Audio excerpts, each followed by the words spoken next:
veamos lo que ellos nos van a decir, porque esto es tema de evaluación. Esto va sumando a lo que vamos a ver en el parcial del 13. ¿Del 13, del 14? Del 18. Lo que hablaron la semana pasada de emergencia y urgencias, hipertensiva, y lo que vamos a hablar de estafilosis y estado interpulmonar, no sé cómo, entra dentro de los exámenes. ¿Listo? Ellos me tienen palabras diapositivas y de esos temas hablan las preguntas también. Bueno, buenas tardes, compañeras Telles y yo vamos a hablar con el profesor sobre la situación social. Esta es nuestra tabla de contenido. Bueno, empezamos con la definición. La definición como tal de la situación psiquiátrica es una complicación metabólica aguda y grave de la diabetes tipo 1 en gran prevalencia en el estado tipo de diabetes. Ya les voy a explicar por qué. Puede afectar también a pacientes con diabetes tipo 2. Y bueno, la diferencia que va a ir es que en los pacientes con diabetes tipo 1 va a haber una deficiencia completa de la insulina. Es decir, en su cuerpo no va a tener insulina. En cambio, en los diabéticos tipo 2, pues vamos a tener pacientes que, a pesar de tener niveles bajos de insulina, no van a tener la reposición de esto. Este es un cuadro que explica a grandes rasgos pues, las principales diferencias de ambas diabetes, aunque pues esto ya lo vimos, no voy a profundizar, pues me queda como para un resumen. Ahora bien, la fisiopatología. La situación diabética va a presentar diferentes eventos. Primero tiene que haber un estímulo o una afección. Un ejemplo que yo puse puede ser una infección en un paciente diabético. Las infecciones en un paciente, bueno, en todos los pacientes, pueden generar un aumento de las catecolaminas, principalmente de la adrenalina. Esto es por el estrés que genera la infección. Esto como lo vamos a ver reflejado por una activación del sistema nervioso simpático. Esta acción simpática lo que me va a ocasionar la siguiente pauta es una reducción de los niveles de insulina y me va a provocar un aumento del glucagón. Esta reducción de la insulina y el aumento del glucagón, lo que hace el glucagón es pasarme glucógeno a glucosa. Entonces, y la reducción de insulina lo que me va a provocar es que la glucosa se va a pasar de sangre y por ende se genere lo que es el estadio que hace la hiperglucemia. En este caso la hiperglucemia va a generar un efecto secundario que es que el paciente va a tener una diuresis osmótica. ¿Esto qué quiere decir? Que el paciente va a tener una orina muy concentrada por altos niveles de glucosa. Y eso me va a llevar a una deshidratación. La glucosa me va a hacer agua. Cuarto, se da una resistencia a la insulina, pues con la disponibilidad de la misma. Y quinto, en este caso, como ustedes saben, el cuerpo siempre cuando hay un balance va a tratar de compensar. Eso es siempre una respuesta natural del cuerpo para mantener el equilibrio. ¿Cómo compensa el cuerpo ante la baja disponibilidad de insulina y pues por el bajo uso de la glucosa? Por la degradación de los ácidos grasos. Esta degradación de los ácidos grasos me va a generar un sexto estadio, por decirlo así, de la formación de los cuerpos cetónicos. Los cuerpos cetónicos, pues aquí estos son los principales, aunque en general son tres. Están las cetonas, que es lo que explica la compañera Estefanía, la acetoacetato y el destro beta hidroxibutirato. Estos al acumularse en sangre van a generar acetonomia y en el paciente se va a generar una clínica principal que es la acetonuria, que eso se va a explicar en el diagnóstico. Este es un esquema tomado de la patología de Robbins. Este esquema que me parece muy interesante por lo cual y ahí está la cuenta. Principalmente vamos a tener una deficiencia de insulina o una resistencia de la misma, que eso va a ser el estímulo. ¿Esto cómo se ha reflejado? Principalmente va a haber una disminución en la utilización de la glucosa o, bueno, pues, por los tejidos, o también va a haber otras vías alternas que ya lo utilizamos. Estas vías alternas, como les expliqué, van a ser vías compensatorias. Principalmente van a haber tres. La primera va a ser que la glucosa sea agregada por la lipólisis, pues ácidos grasos libres. En el músculo, de otra forma, va a ser el aumento del metabolismo de las proteínas, es decir, disponibilidad de aminoácidos para la generación de energía. Y otro va a ser el exceso de glucagón para promover la gluconeogénesis.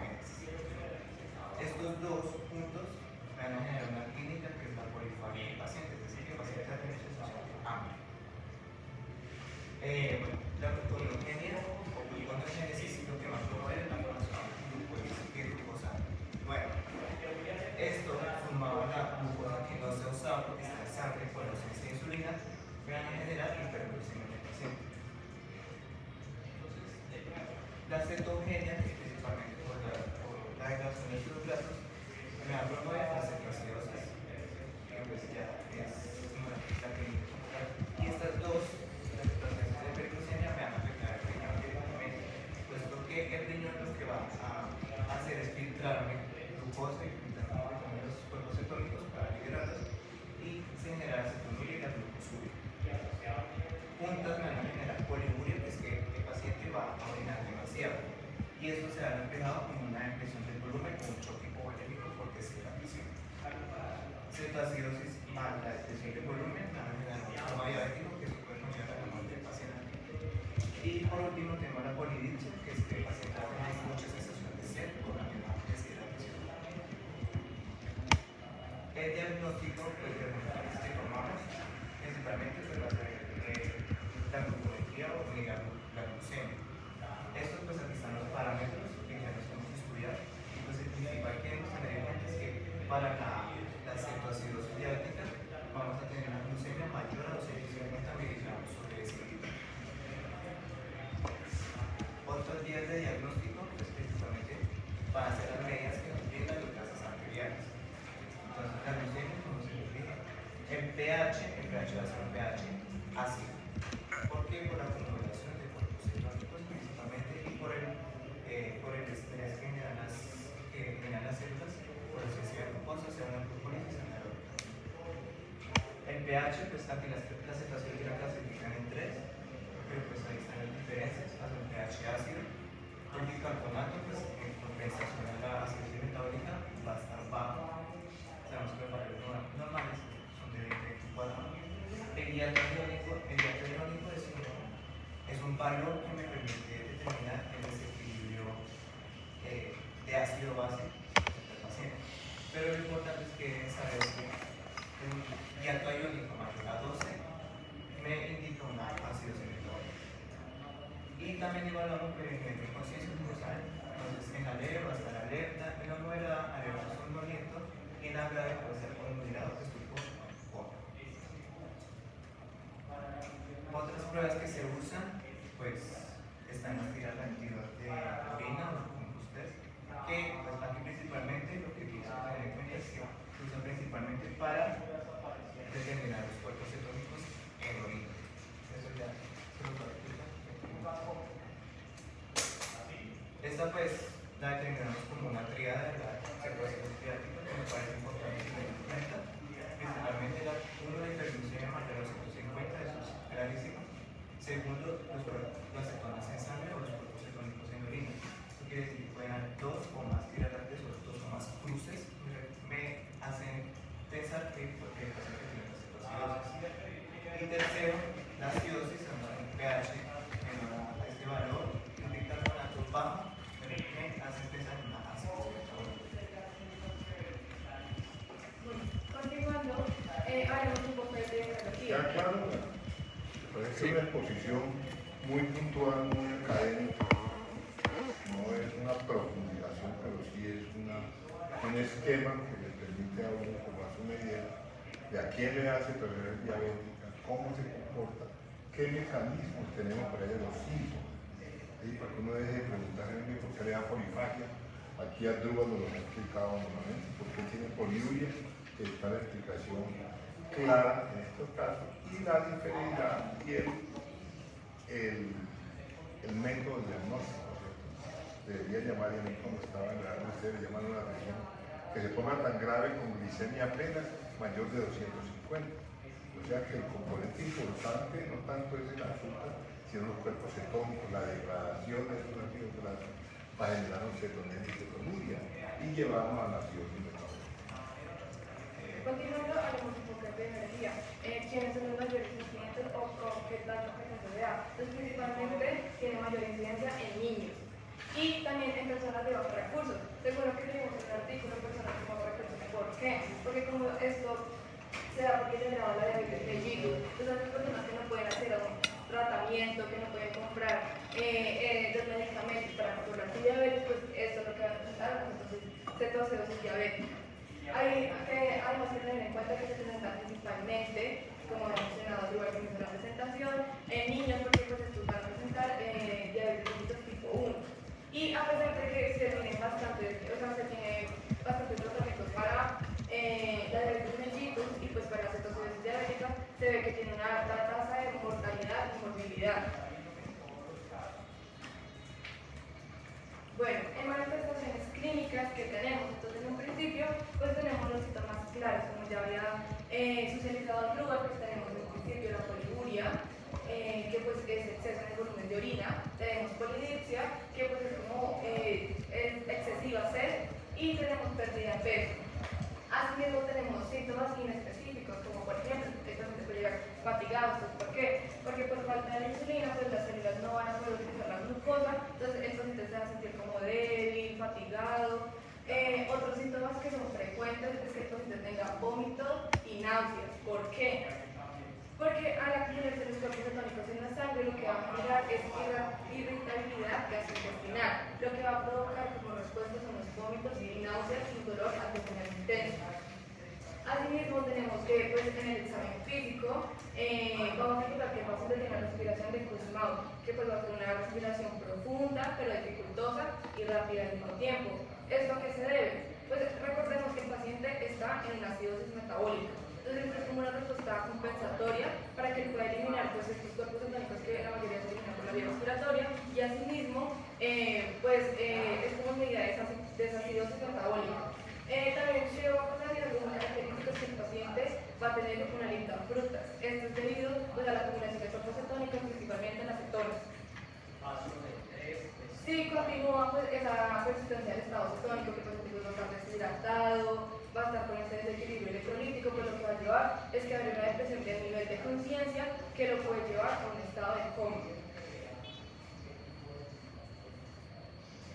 En la clínica, ¿qué vamos a encontrar?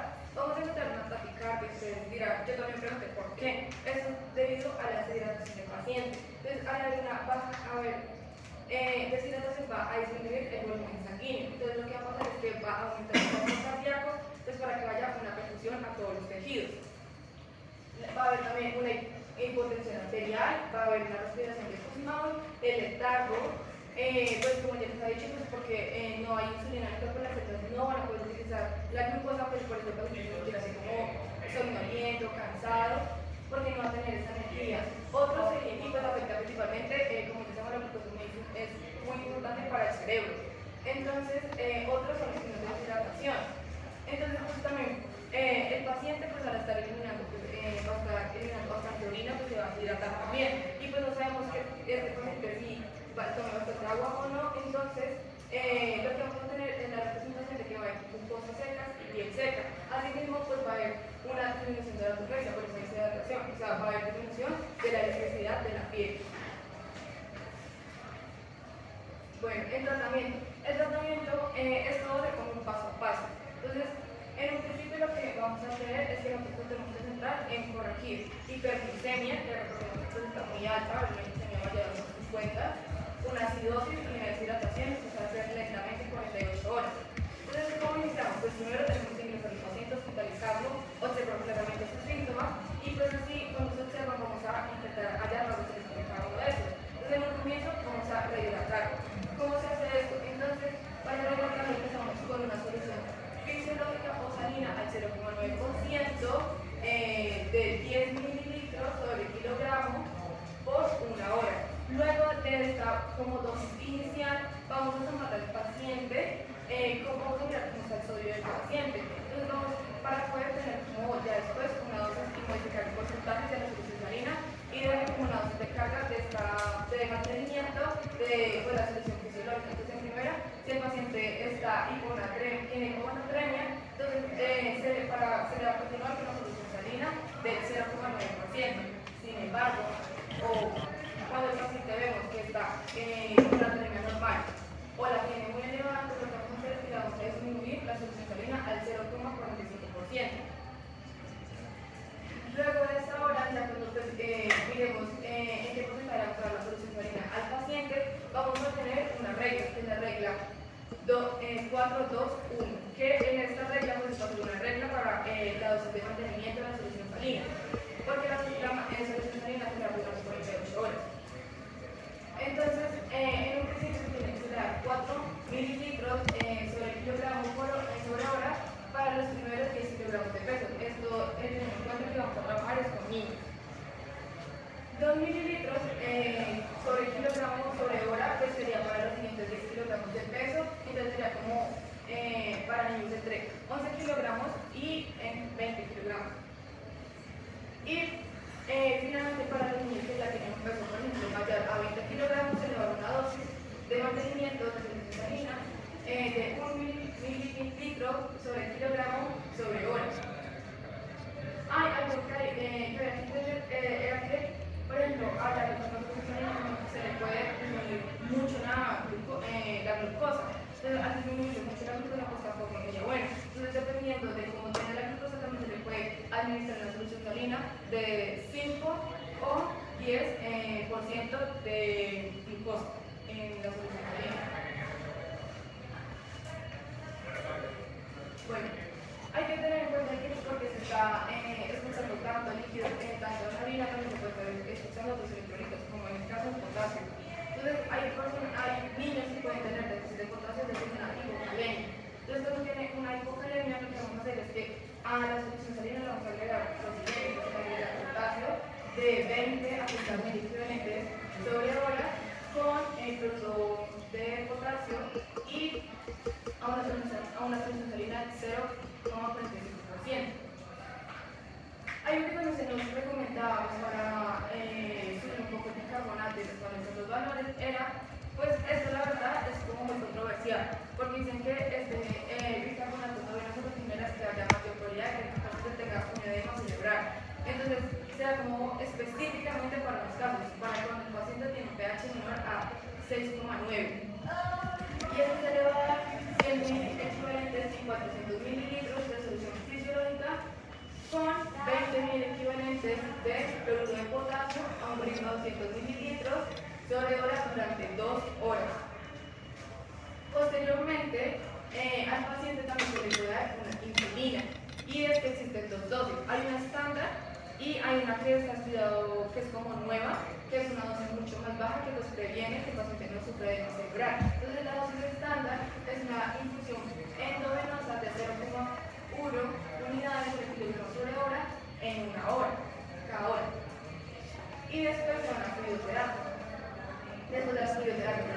Y la dosis baja que se recomienda es de 0,03 a 0,05 unidades sobre kilogramo sobre hora, que van a aumentar los niveles, pues después está la relación del dextro, beto y hidroxipirata. Y pues genera menos riesgo de edema cerebral.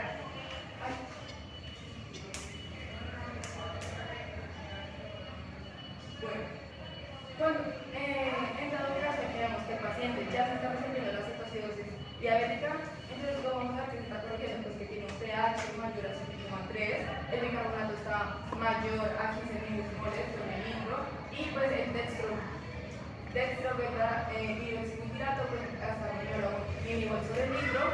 Entonces lo que vamos a hacer es que se le va a suspender la insulina endovenosa, pero antes de suspendérsela le vamos a poner insulina subcutánea, pero antes de suspender la endovenosa se le da 30 a 60 minutos antes de suspender esta y se le va a dar en una dosis de 0,6 a 0,8 unidades sobre kilogramos sobre hora.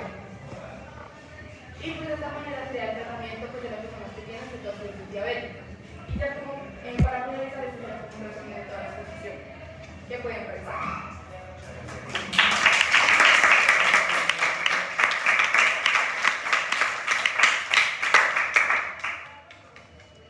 Muy bien la presentación.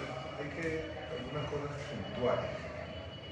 Mucha de la información que está ahí es para niños, y para jóvenes, porque la diabetes tipo 1 lo que genera con mayor frecuencia cetoacidosis diabetes, como no hay insulina desde el nacimiento, se presenta más en pacientes jóvenes.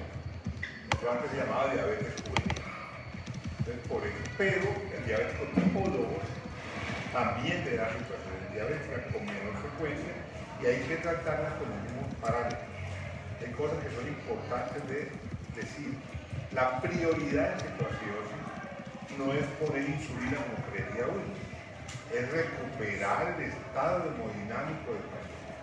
La hipovolemia, la deshidratación, el shock producido por todos estos síntomas que ellos dijeron, nos va a generar los principios de acidosis. Por tanto, la primera medida es recuperar la volemia del paciente, olvidándonos un poco de la insulina en ese momento. Obvio, tenemos niveles muy altos como el estado hiperosmolar que ya es otra historia, pero también ustedes que son mayor de 250, puede tener 300, 350, pero tiene acidosis metabólica y tiene cuerpo cetónico en orina y tiene alteración del estado de conciencia y está hipotenso. Ese paciente hay que reanimarlo con volumen.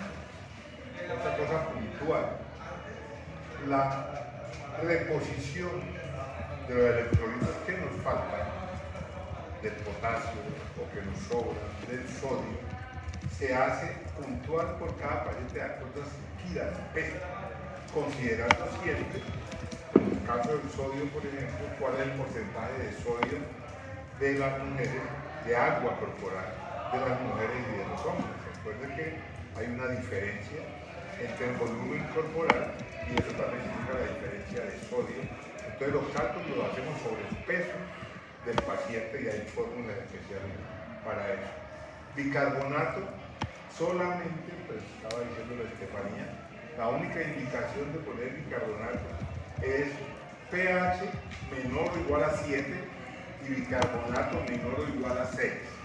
Mientras tanto, el bicarbonato se va a recuperar en la medida que usted recupere la volemia. Si usted reanima bien a su paciente, la acidosis metabólica. Obviamente, nunca se olviden de lo que causó la descompensación. Con frecuencia es que se acabó la insulina y no pudieron comprarla y entonces hay mayor problema. Pero con mucha frecuencia una infección como escogió a Grubel como el ejemplo. Entonces no podemos olvidarnos de tratar de localizar el foco séptico. Por eso estos pacientes que vienen en shock hay que policultivar. Hay que hacerle un examen de orina con grano y un cultivo de orina y un hemocultivo y hacer una radiografía de todas las positivas y empezar el tratamiento antibiótico dirigido al foco que nosotros estamos pensando para la enfermedad previa a toma de cultivo. Entonces lo que tenemos que tratar es de hacer un buen diagnóstico. Ahí tenemos los elementos, pacientes que nos cuentan esa historia, que llega a un nubilado, somnoliento o alerta, pero uno ve que el paciente está muy deshidratado y muy seco y le toma una glucometría, le da por encima de los 150 y como está polimnéico para compensar la acidosis metabólica, le hacemos una resonancia arterial y tenemos el diagnóstico. ¿Correcto? Y esos van a ser los marcadores de la reanimación. Muy bien, chicos. Muchas gracias. Bueno, estaba mejor de... Vamos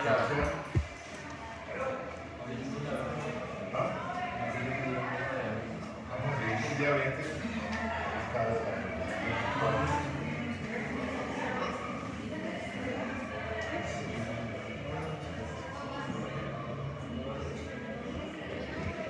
Suba.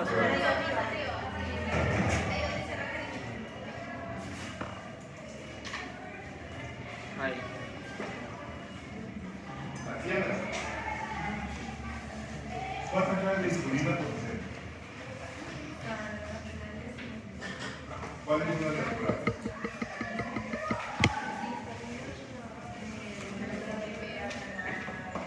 ¿Cuál es otra natural? ¿Una cristalina ahí? ¿Cómo se llama?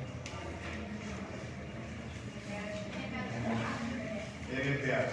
¿Cuál es la diferencia entre las dos? Entre insulina NPH y insulina cristalina. La acción las dos bajan de la azúcar. ¿Cuál es la cosa? Las dos se pueden usar por bien intravenoso. ¿Qué opina Carla? Mariana, ¿qué opina? Subcutáneo también. Las dos las podemos usar por bien intravenoso. La NPH subcutánea no. Subcutáneo también. La única insulina que podemos usar por vía intravenosa es la insulina cristalina, pero también la podemos usar por vía subcutánea, ¿correcto? La diferencia principal está en su vía de aplicación y en su vía media.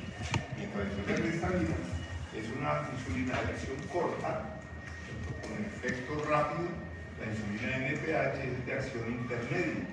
Por lo tanto, hay que darla 2 veces al día, eventualmente una vez al día. ¿Cuál sería la dosis de insulina? ¿Quién se acuerda? 0.5 unidades por cada 0,6, kilogramo de 0,7. peso. Es un rango, no hay una dosis. Se inicia con 0.5. Hasta 5 a 7 unidades por kilogramo de peso y vamos ajustando. La insulina para uso intravenoso debe ir acompañada, porque cuando una medicina realmente está descompensada, debe ir acompañada de reposición de volumen. Entonces la reposición de volumen nos da, no hay unos números mágicos que lo ponen en el protocolo. Estefanía acaba de decir 10 mililitros por kilogramo en la primera hora. Pero uno dice, pues pesa 60 kilos, pero vamos a poner 600 en una hora. Pero siempre va a depender del estado del paciente. Es decir, hay fórmulas que le dan un marco de referencia. Tengo que poner alto volumen en la primera hora. Pero eso va a depender del paciente. Porque si tengo pacientes que tienen una insuficiencia renal, que no orina hace 2 días, y yo le meto a un paciente que pesa 80 kilómetros, 800 en una hora, y lo voy a encharcar. O si es un paciente que llega con una falla cardíaca activa, y le pongo una gran cantidad de volumen, lo voy a exactamente también a casa, como la que plaza en el infarto de generación del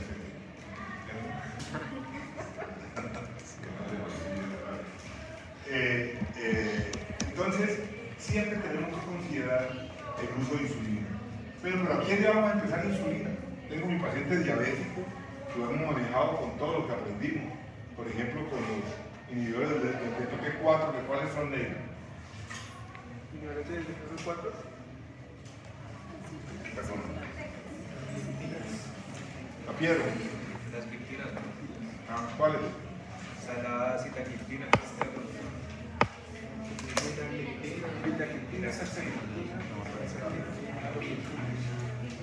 Entonces, hemos estado tratando a nuestro paciente, le pusimos metformina, le pusimos citaquilina y el paciente viene más o menos bien. ¿Cuándo decido yo iniciar tratamiento?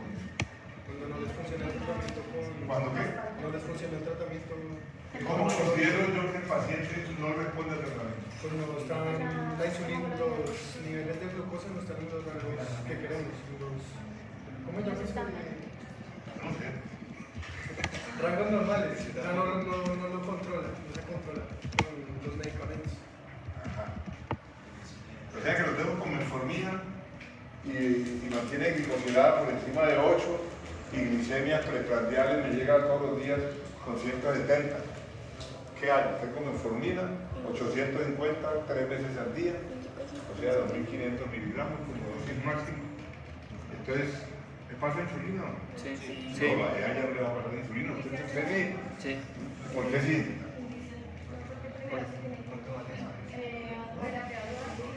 Ya no pasó nada. 3 meses después la repleta y si ya no te extraste, pues te sirvió.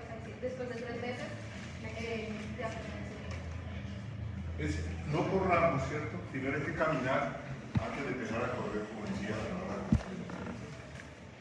Hay que ir en escalón. Si no me sirve la metformina, le adiciono una glitina.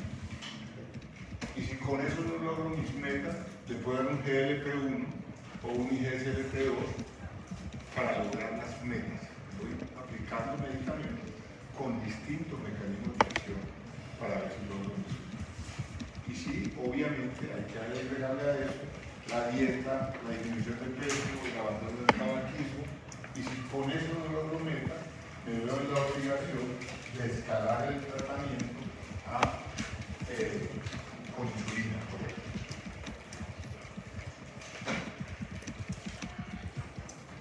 Entonces cuando empiezo la insulina, ¿le suspendo los otros? Sí, y lo hago con insulina sola. ¿Quién dijo sí por el No. Se puede asociar, metformina se puede asociar con insulina. Se pueden asociar. A no ser que sea una sulfoniluria, ahí sí se va a quitarla. Que ya hemos dicho, pero también de casa. Sí, claro. Pero una sulfoniluria que sea quimioterapia. Se puede asociar a una sulfoniluria, la sulfoniluria nueva, le dejo ese concepto que no sé si lo hablamos la vez No, no, no. pasada. O sea, la glicasis, la glimepiria, ¿cierto? Podrían asociarse, si uno no tiene otro recurso, con insulina, teniendo cuidado y advirtiendo que el paciente coma todas las veces 6 veces al día, que coma antes de acostarse, para disminuir el riesgo de hipoglicemia. Profe, pero es peligroso eso, ¿no? Señor, Poner a la gente, ¿qué tal? pero Como irresponsable. cuando no hay más, tome un arrocito y papa, porque al otro día te van a comer papa con arroz. Claro. ¿Cierto? ¿Sí? Entonces, uno tiene que tener ese cuidado. Es una contraindicación relativa cuando usted usa sulfoniluria de nueva generación. Con glimetralida no. Pero con glimepiridina o con glicacida sí podría usarse, eventualmente poner la norma. Entonces, ¿quitamos o no quitamos los DPP4 o los IGEL o la empaglifosina? Empezamos a dar insulina y de acuerdo con el paciente medicado, hacemos lo que se llama la conciliación medicamentosa. Cuando necesitan los 4 medicamentos, y vamos evaluando y va escogiendo uno que le quita. Y le quitamos, obviamente, que tenga mayor riesgo de hipoglicemia, porque le voy a poner insulina. Ya sabemos que la metformina no va a generar una hipoglicemia, porque es un normoglicemiano. Ya sabemos que los CLT2 no nos van a generar hipoglicemia, porque el azúcar que estoy eliminando no voy a afectar la parte metabólica de la azúcar. Entonces, si tengo necesidad de quitar, voy quitando los que me afectan la producción de insulina, como los DPP4, que por efecto incretina, van a generar aumento de la producción de insulina. No es lo usual, pero si tengo que quitar, hago eso. Y eventualmente, si las cosas van bien, si el paciente acepta la dieta, baja de peso, lo puedo dejar o devolverme de la insulina a lo que tenía antes, o quedarme solo con insulina. ¿Correcto? Entonces siempre, no hay, en esto el problema con esto es que uno tiene que entender es el contexto general de la diabetes. Y no es una tabla pues que tengo que ir aplicando a rajatabla. Voy a escoger qué insulina voy a usar, con qué la quiero combinar, o si el paciente es estable, le quito la insulina y lo vuelvo a lo que tenía antes, que es una opción. Siempre recordando que los pacientes que están en manejo hospitalario por cualquiera de las cosas que conocemos, una paciente embarazada, un paciente con falla cardíaca, un paciente con una sepsis, un paciente en cuidado intensivo por un evento coronario agudo, tenemos que manejarlo con insulina a nivel hospitalario. Después lo mandaremos para la casa en la misma hospitalización, lo pasaremos a insulina subcutánea o lo pasamos a medicamentos orales. A los pacientes que no son insulinos requirientes por necesidad, sino que el paciente que está con un compromiso metabólico infeccioso requiere tener unos niveles normales de glicemia. Entonces, normalmente, y siempre tengo la guardadita, y aquí nos lo dijo Estefanía, cuando está manejando a un paciente, ya sea cuando está saliendo de la situación de diabetes, o cuando lo tengo con insulina por un proceso médico de otro origen, los niveles mínimos de destrozo, de azúcar, de glicemia, que debemos mantener en el paciente hospitalario con insulina, es de 250. Cuando usted llegó a 250, tiene que poner un poquito de destrozo para evitar la hipoglicemia. ¿Correcto? Y uno lo escribe. Paciente, insulina cristalina, tantas unidades hora para mantener glicemia mayor de 250. Si glicemia menor de 250, iniciar destroza al 10% del agua destilada a lo que ustedes quieran. Ustedes pusieron 40 centímetros para mantener la glicemia en ese rango. ¿Correcto? Y al paciente no diabético, que por sus problemas metabólicos, de nuestro infeccioso, se le sube el azúcar. Hay pacientes que no son diabéticos, pero usted los encuentra sépticos y disociados con glicemias de 200 y 300. Hay que manejarlos con eso. Teniendo cuidado de que la glicemia no baje de 150. que no es diabetes. ¿Listo? Esos son como tips para que complementar lo que acaban de decir Estefanía y Artruga, y para que lo tengan en cuenta ustedes en el futuro. Algunos se acordarán bien, pero yo un día, cuando usted me haya enfrentado con un paciente que hago con este insulina y la quito o la pongo. Y no desesperarse en ponerle insulina a un paciente descuidado que no toma nada y que llega con hemoglobina glicosilada de 10. Y uno se asusta, uy, vamos a poner insulina rápida. No, la insulina sin educación no sirve. ¿Correcto? La insulina sin educación no sirve. Hay que educar a la gente, le tiene pánico a la insulina. Ah, eso deja ciego a la gente. Venga, lo que lo deja ciego no es la insulina, es la diabetes. Venga, eso produce disfunción eréctil. No, no es la insulina, es la diabetes. ¿Sí? Pero es que eso se le dice, no, venga, esa falta de cuidado con eso los pinchazos. Todas esas cosas hay que tener en cuenta. Hay que tener en cuenta cuando uno va a formular insulinas, hay que ponerlas con unas inyecciones, unas jeringas delgaditicas con un número que no se ve, que el paciente que le vamos a formular eso, tenga que le aplique eso, un viejito de 85 años, ¿sí? Con unos lentes, hacer un vidrio botella. No va a haber esos numeritos, hay que ponerse la dosis que es y aplicarse en la condición. Siempre consideremos al ser humano que tenemos al frente, a la persona. No la fórmula que nos aprendimos y tal, y la aplico y está perfecto. Pero venga, ese señor no la va a poner nunca como usted está diciendo y siempre va a estar descompensado y la próxima vez usted le sube la dosis. Siempre hay que monitorizar al paciente que tenemos con insulina en su casa. Todo paciente, ya nos salimos de la situación diabética y entramos al uso de la insulina. Todo paciente que vamos a empezar a manejar con insulina debe tener un glucómetro, ¿correcto? Todo paciente debe tener un glucómetro. ¿Para qué? Para controlar la insulina basal, la insulina en ayunas, la glicemia en ayunas, y a los pacientes que están requiriendo ayuda con insulina prandial, la glicemia 2 horas postprandiales. Entonces, porque como empezamos la insulina, todavía no sabemos cómo se nos comporta el paciente en cada comida, tiene un marcador, una cosa de escribir. La letra mía no es la mejor de todas, en el tablero, pero es una letra buena con el escribo por aquí. Todos tienen buena letra para formulación. ¿Se lo avisan los quizzes? Entonces, miren, ahorita vamos a ver entonces la insulina para que vamos a poner un paciente con insulina.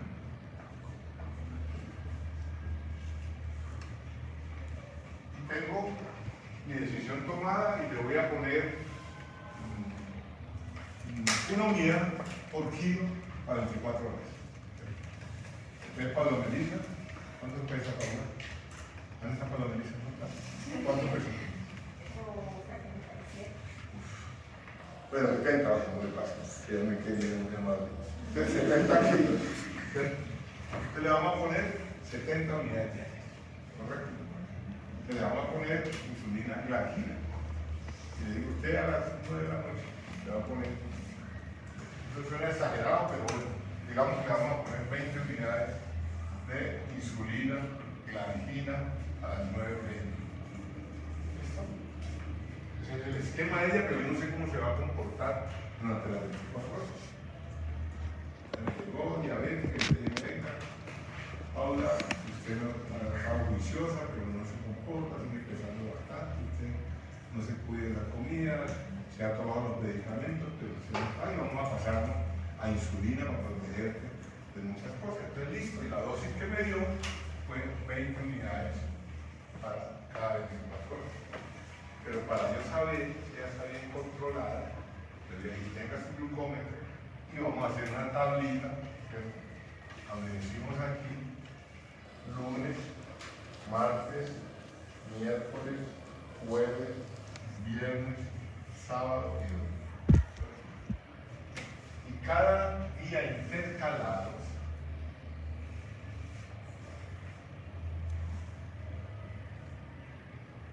le vamos a decir, venga, el lunes te vas a hacer una glucometría en ayunas y 2 horas después del desayuno. ¿Correcto? Ya, ayunas y 2 horas o desayuno. El martes te vas a hacer una glicemia de ayunas todos los días, pero te vas a hacer 2 horas después del almuerzo. El miércoles, 2 horas después de la cena. ¿Correcto? Y eso me va dando un esquema. Como tenemos unas metas de lo que debe tener un paciente diabético después de comida. El diabético después de comida lo voy a tener en 140, pero después todos los días me da 180, 220 después de almuerzo. Pero normal en ayunas y normal después de desayuno, tengo que dar una dosis adicional de insulina, que llamamos prandial, de acción corta, de acción rápida y de acción corta, para evitar la hiperglicemia. La hiperglicemia es lo que nos va a dañar, ¿cierto?, los nervios periféricos y la pared de los vasos. Y ahí voy a ajustar. Entonces, luego seguimos, pues así sucesivamente. El jueves volvemos a cada desayuno, el viernes volvemos aquí y el sábado volvemos aquí a la cena, ¿cierto? Y así sucesivamente. Lo que yo les hago es, la manita cuadricular, les hago el dibujo y dentro de 15 días que vengan, evaluamos. ¿Cierto? Y ya le he dicho, vea, si la glicemia está por encima, le ponemos tantas unidades de insulina de acción corta. O si veo que me está amaneciendo con glicemias muy bajitas, a las 6, 7 de la mañana antes de desayuno, le bajo la insulina de 24 horas. Pero le sigo haciendo las postprandiales para evitarle la glicemia, el sube y baja, la variabilidad glucémica, que es una que va a perjudicar a los pacientes. Y para eso utilizamos la insulina prandiales, ¿cierto? Que inician su acción más o menos entre 15 y 30 minutos, tienen un efecto máximo, es decir, a los 60 o 90 minutos. El horario de aplicación va a depender de esto que estamos diciendo. A veces vamos a necesitar una dosis después de desayuno, almuerzo y comida, otras veces solamente después de la cena, otras veces solamente después del desayuno, porque la otra tiene un comportamiento normal. Y su acción dura de 4 a 5 horas. Las insulinas prandiales, que son de acción rápida y corta.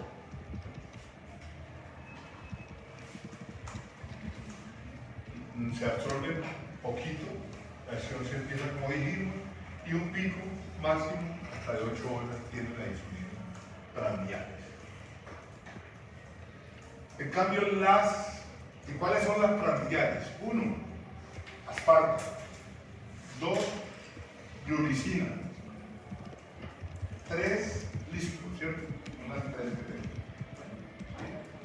Lispro. ¿Ah? Todas estas cuestiones son sintéticas. La que tenemos prandial, natural, es la insulina cristalina. Y eso nos va a servir para ajustar. La NPH, que es natural, su acción no se inicia inmediatamente, más o menos a las 2 horas. Dura de 13 a 16 horas, o sea que tengo 8 horas a 10 horas que tengo descubierto al paciente de insulina, su pico máximo hasta las de 5 a 7 horas, y se reduce la insulina basal en la medida que uno va haciendo el ajuste de tratamiento.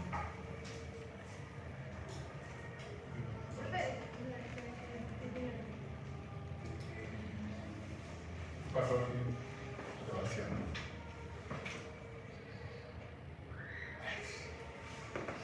Entonces, la reacción corta, tenemos la cristalina, hay que darla 60 minutos antes de cada una de las comidas.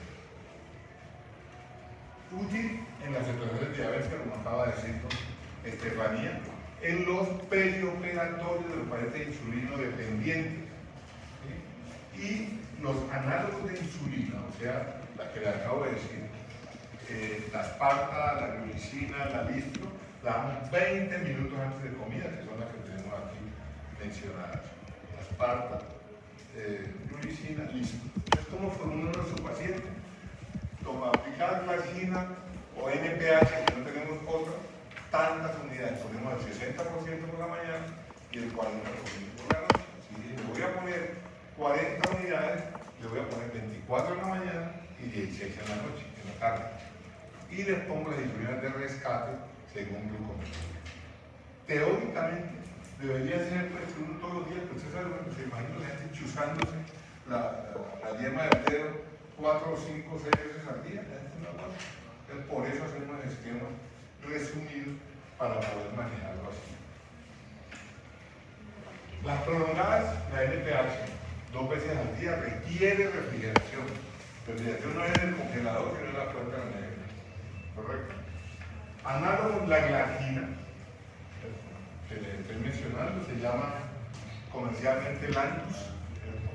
Todas estas insulinas vienen con un lapicerito, menos la NPH, que viene en una jeringa que hay que llenar, más dispendiosa. Las otras vienen en un lapicero, todas traen 300 unidades para distribuirla en lo que uno necesite de un paciente, y eso le formula uno al paciente. Yo lo tengo con 10 unidades diarias, en un mes son 300 unidades, te gasta un lapicero. Pero si lo tengo con 30 unidades diarias, pues se gasta 3 lapiceros. ¿Sí? ¿Y cuáles son los análogos? La sintética, la insulina glargina, que es la Lantus. ¿Por qué es buena? A mí me encanta la glargina porque es mucho más estable, produce menos riesgo de hipoglicemia y se usa una dosis al día, preferiblemente por la noche. Y la DT1000, que como se libera lentamente, pero su vida media es un poco más corta que la glargina, pero más larga que la NPH. Por lo tanto, se puede utilizar o una vez al día o 2 veces al día. ¿Sí? Siempre la 60% en la mañana y 40% en la noche. Recuerden que los pacientes tienen que seguir comiendo. Dieta baja de carbohidratos, pero hay que comer. Usted no puede poner insulina a un paciente y no volverle a dar comida. ¿Quién preguntó estos días por la ayuno intermitente? Sí. Ayer preguntaba a Carlos en la asesoría, la ayuno intermitente, ¿usted imagina poniendo hacer insulina en el ayuno intermitente? Le pongo 90 unidades, 30 unidades de glargina a las 9 de la noche y no lo comer hasta dentro de 2 días. Tiene que comer por una sonda nasogástrica porque la hipoglicemia la mató. Ahora tenemos unas nuevas variedades de insulina que realmente no son nuevas variedades de insulina. Ellas se hicieron para esto, disminuir la variabilidad glicémica.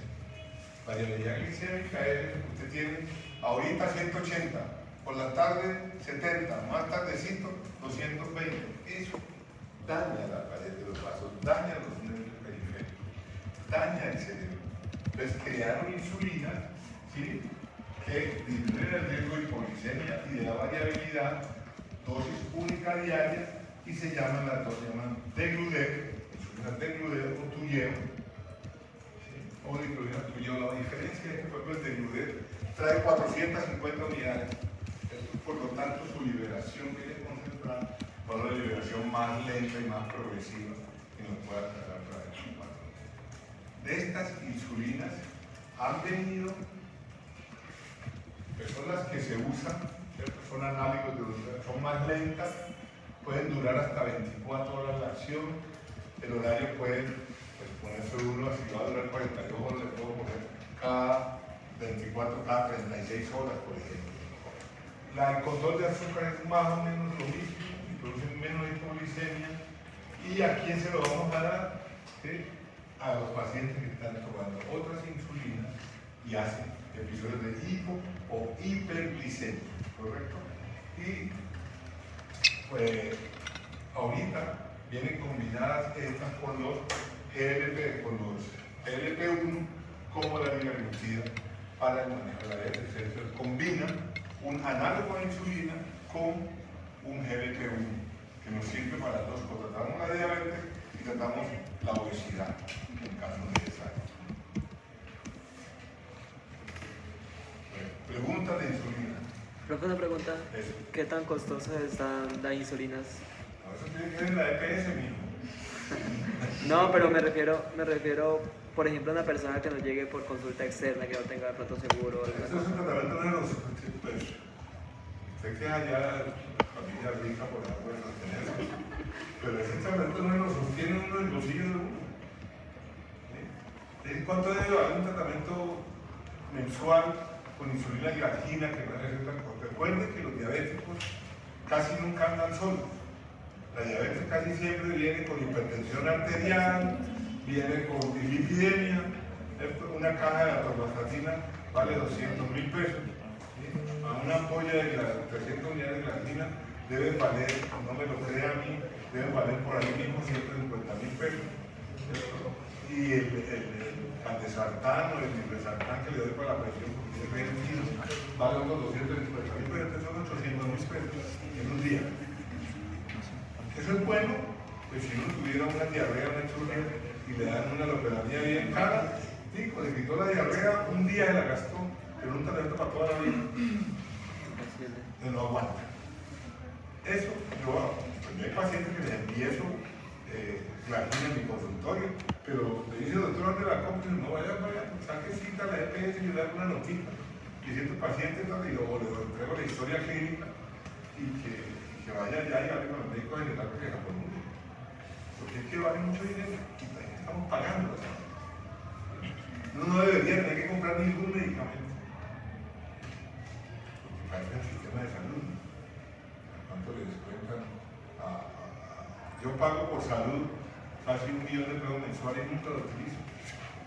Eso está bien, porque el sistema es solidario. Con la plata mía atienden a mucha gente que no trabaja y que me necesita. O así tenga trabajo, pues que gana el millonario, también cotiza, también paga un poco de plata y también es ciudadano y también tiene derecho a que el sistema de salud normal es que le roba la plata. Y sobrefactura, la insulina, glargina, salud total, los sánitas, la compra en 50 pesos y la vende al sistema de salud a 300. La facturación, eso es lo que nos tiene sobado, pero la salud nunca ha tenido tanta plata como actualmente, pero nunca ha estado tan mala como actualmente. Y así pasa con la justicia, y así pasa con la educación. Entonces, eso es lo que hay sobre diabetes. Es imposible resumir diabetes en el tiempo que lo hemos hecho, pero no, si le dedicamos 6 horas a cada tema, el semestre no nos alcanza para eso. Esto es una introducción. La MAFE ya les envió a ustedes las guías sobre el manejo de la diabetes. ¿Sí, MAFE? No ha estado bien.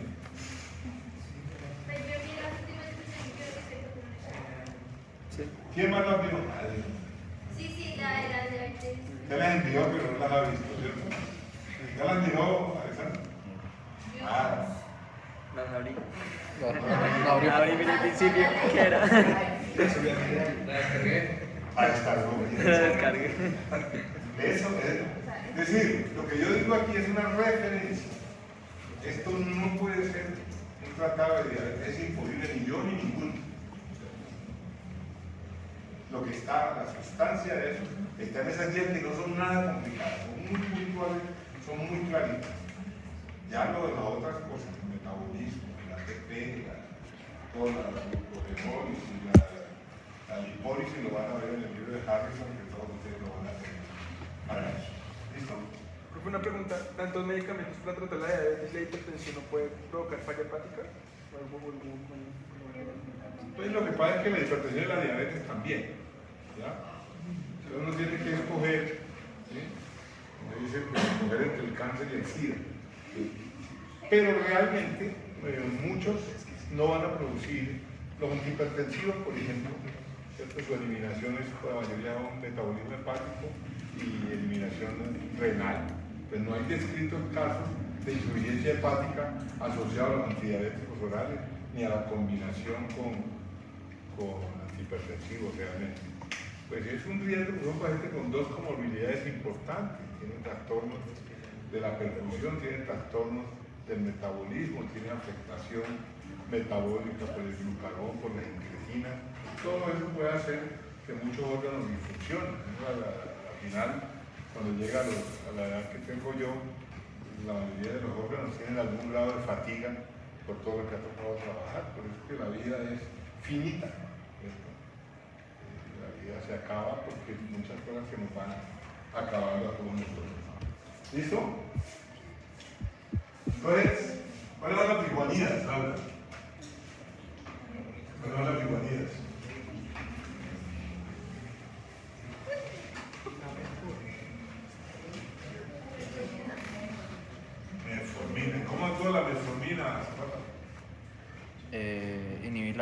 la secreción hepática de glucosa, aumenta la sensibilización de la insulina Y el peso. y disminuye el peso. ¿Y cómo actúan los GLP-2? ¿Qué se me olvidó el nombre?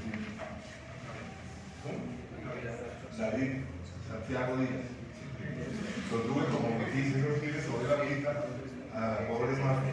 Venga, aquí Ortiz, David Santiago Ortiz, ¿cómo está en la lista? Santiago enfrentó un examen y no estaba titular, pero de los 10 días. ¿Cómo actúan los GLP-2?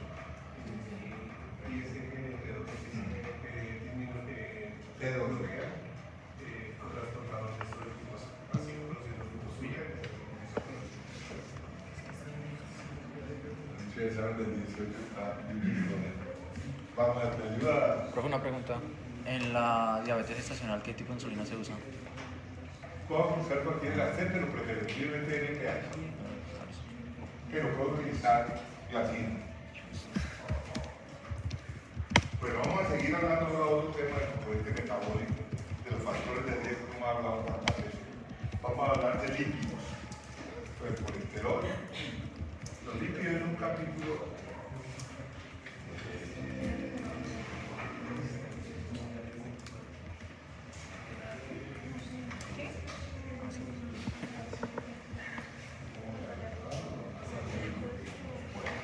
vamos a hablar de lípidos. Los lípidos son las grasas del organismo y están directamente relacionados con el proceso de endurecimiento arterial, de alteraciones de la pared de nuestros vasos, por lo tanto están relacionados con casi todas las cosas que hemos visto, con hipertensión arterial, con falla cardíaca, con cardiopatía isquémica. Y los principales, vamos a hacer un recorrido por los principales, es el colesterol. Es la principal causa de lesión de la pared arterial. La mayor parte del colesterol se transporta por las fracciones de colesterol de bajo peso molecular o LDL. Entonces, el factor de riesgo de hipercolesterolemia se atribuye a un aumento de esta situación. ¿Correcto? Entonces, cuando hablamos de colesterol, en cuanto al riesgo cardiovascular, la preocupación nuestra es el colesterol LDL o el colesterol de bajo peso molecular. Es decir, usted preocúpese si el paciente tiene un LDL de 200, aun cuando tenga un colesterol total normal. O preocúpese más si tiene 300 de pico de colesterol. La gente se asusta, porque la gente del común va al laboratorio, toman un colesterol y unos triglicéridos, eso no sirve. Necesitamos todo el paquete completo para poder evaluar el riesgo de este paciente. Y en lo que se refiere al colesterol, el más importante es el LDL, lipoproteínas de bajo peso molecular. Los triglicéridos son importantes. Antes, son importantes, más importantes ahora que antes. Antes se consideraba que su mayor problema era la pancreatitis.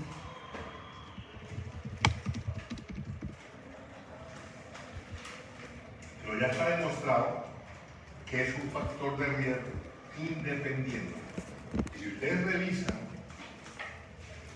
las tablas de factores de riesgo para síndrome metabólico, para hipertensión arterial o para, especialmente para síndrome metabólico, está incluido el colesterol, está incluido los triglicéridos, pero no está incluido, por ejemplo, el colesterol LDL, porque los triglicéridos ya definitivamente están asociados al riesgo de muerte y mortalidad por enfermedad coronaria.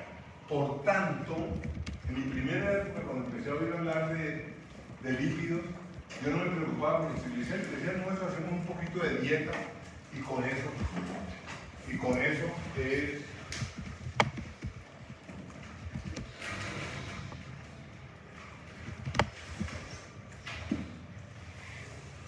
es suficiente. Haga dieta y los triglicéridos bajan, pero realmente ya está demostrado que el que tiene triglicéridos altos de hipertensión arterial o diabetes tiene mayor riesgo de tener enfermedad coronaria, de mortalidad o morbilidad asociado al sistema cardiovascular. ¿Y cómo son las dislipidemias? ¿Qué son realmente? Uno realmente no puede decir claramente si es que esto es una enfermedad o una condición. Entonces partamos del principio que esto no nos produce síntomas, sino que nos produce consecuencias. Ah, es que estoy mareado y que tengo un colesterol que tengo. Podemos abrir la puerta.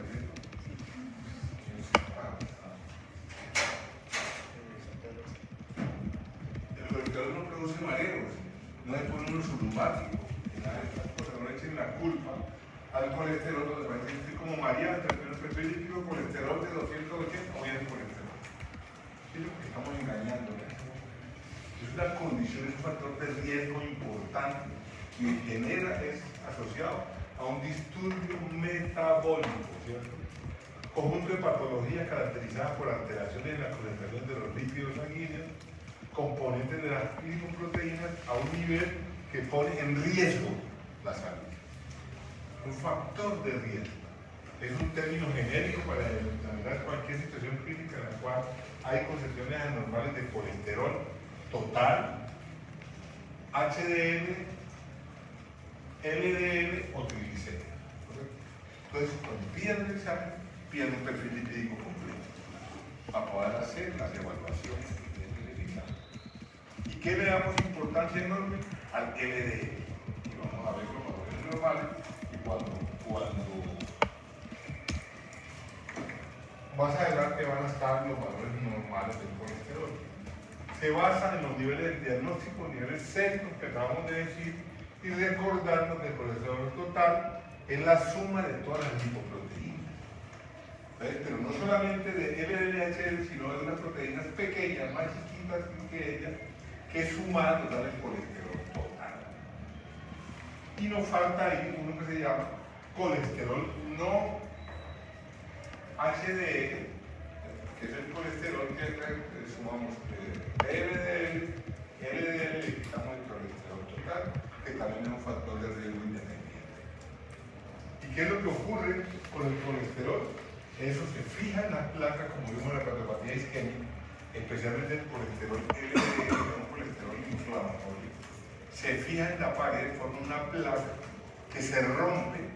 Al romperse, llegan plaquetas, se agregan, forman el tronco o sale la placa de colesterol disparada, causando una obstrucción a distancia. Y el que más da riesgo para esto es nuestro colesterol LDL, que es entonces, ¿a quiénes les vamos a nosotros a pedir colesterol de perfil lipídico? A todo el mundo. Es un desperdicio. ¿Sí? Igual, cuando se tiene antecedentes familiares, una historia clínica, y tiene un antecedente que todo el mundo en la casa, mi mamá, mi papá, se murieron de enfermedad coronaria jóvenes, ¿sí? O son hipertensos jóvenes, o tuvieron una ACV jóvenes, amerita que yo a su familia asisten jóvenes, les haga perfil lipídico para saber si es una hipercolesterolemia o una hipertrigliceridemia familiar, una dislipidemia familiar. Entonces vamos a evitar enfermedad cardiovascular en gente jóvenes. ¿Pero a quién?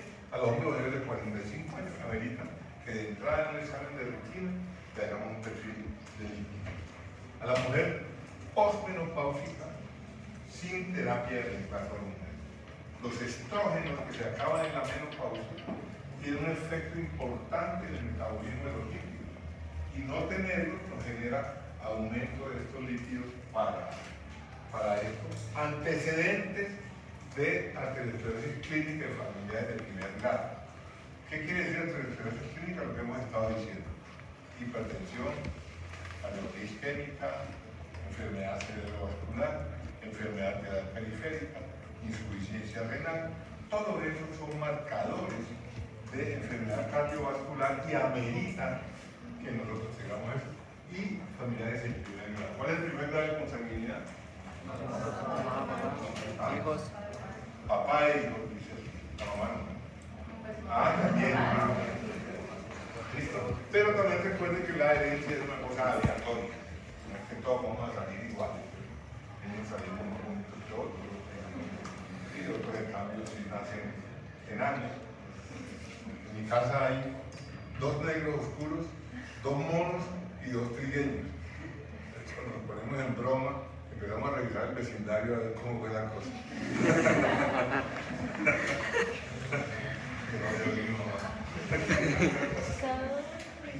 Los fumadores, los hipertensos, los diabéticos y los que tengan colesterol HDL de alto peso molecular de menor de 35. A esos pacientes vamos a hacerle seguimiento de su perfil lipídico, porque ahí estamos haciendo un poco de atención primaria. Es cuando tenemos que evitar que estos pacientes se nos infarten, ¿sí? Nos hagan hipertensión arterial, o nos hagan una ACV, o nos hagan una gangrena por enfermedad arterial periférica. Entonces, todos estos pacientes necesitan eventualmente que le hagamos perfil lipídico o llegar a todo. Y entonces, las dislipidemias pueden ser simplemente hipercolesterolemia. Se puede tener un paciente con un perfil lipídico, ante lo único que tiene elevado el colesterol con triglicéridos normales, HDL normal y posiblemente el colesterol LDL normal o levemente aumentado, pero tiene un colesterol total mayor de 200. ¿Sí? Entonces, si usted, el colesterol normal llega hasta 200 miligramos por decilitro, si tiene 150, está bien. Si tiene 220, está levemente aumentado, pero consideramos patológico el que pasa por el de 240. O sea que un colesterol de 220 en un paciente que no tiene factores de riesgo, que no es hipertenso, que no es diabético, que no es obeso, que no fuma, no requiere tratamiento. O sea que no tratemos papeles. Ustedes le van a llevar todo el perfil lipídico de la tía. Y está asustadísimo porque tiene el colesterol por las nubes. Usted va a mirar, 230. Pero la tía pesa 60 kilos, va al gimnasio todos los días, no fuma, no toma ningún medicamento para la presión y no es diabética. Tía, tranquilo, no se preocupe. ¿Sí? Haga dieta, siga haciendo ejercicio, que no va a pasar nada. ¿Sí? Eso es lo que tenemos que hacer. Pero lo que uno ve es que están tomando rosuvastatina o atorvastatina para el tratamiento de un examen.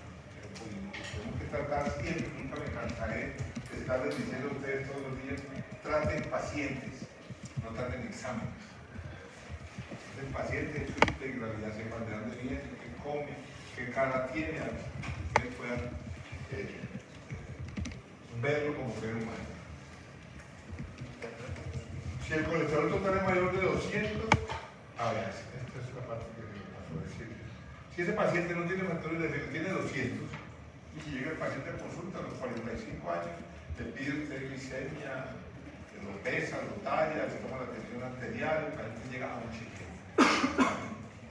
Si usted le hace un perfil lipídico, si no tiene nada de lo que estamos diciendo y tiene 200 o menos, le volvemos a hacer un control lipídico, no dentro de 3 meses porque tiene plan y tiene medicina prepagada, sino que realmente lo amerita cada 5 años. Es una de las ventajas que va a tener si hay en algún momento alguna mejora del servicio de salud, que se deja de desperdiciar recursos, porque si que cada 3 meses me hago un perfil lipídico, porque cada 3 meses quiero hacer una creatinina. Bueno, y usted orina bien, si ha tenido problemas con esto, porque yo está bien, no es que a mí me gusta.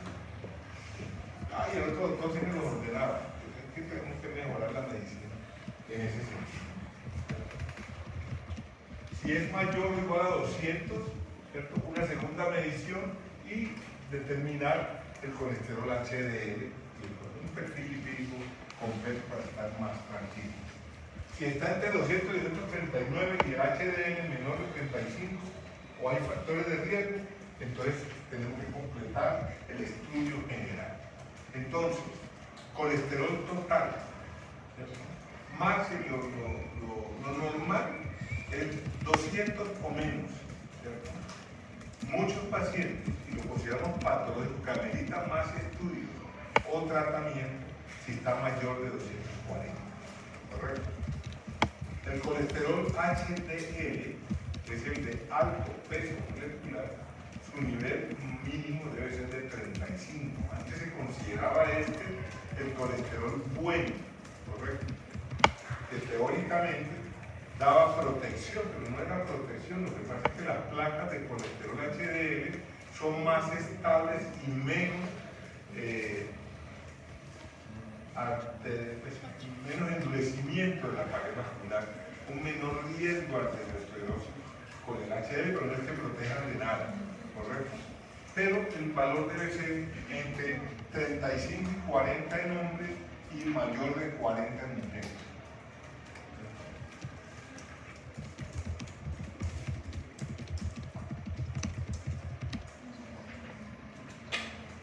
¿Qué requiere para uno hacer este examen? Un ayuno de 12 horas. Así como hablábamos de glicemia, ¿cierto? Una glicemia en ayuna es distinta si se hace con 8 horas de ayuno o con 12 o con 24 horas de ayuno. Aquí pasa más o menos lo mismo. Y si ven aquí, esta parte final dice estimación del colesterol LDL, porque hasta hace unos años el laboratorio no tenía medios de medir el colesterol LDL, entonces hacíamos un cálculo con la fórmula de un señor que se llamaba Fine-Wald. Lo voy a poner, no lo voy a volver a preguntar, porque lo preguntaban en los exámenes. Siempre se escribe así. A uno pedía un perfil lipídico y no le llegaba el colesterol LDL porque no lo podía medir. Entonces sí había una fórmula. ¿La vieron en el otro examen? ¿Cómo, profe? ¿La vieron en el otro examen del año pasado?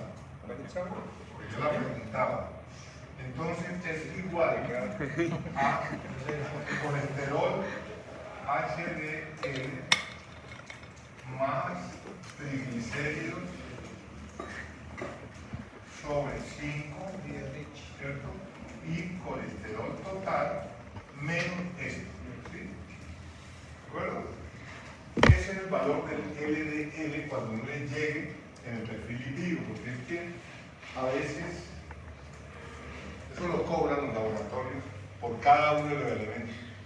De hecho hay medicina preparada que le piden a uno que no pida perfil lipídico, sino que los pida por separado, para que uno no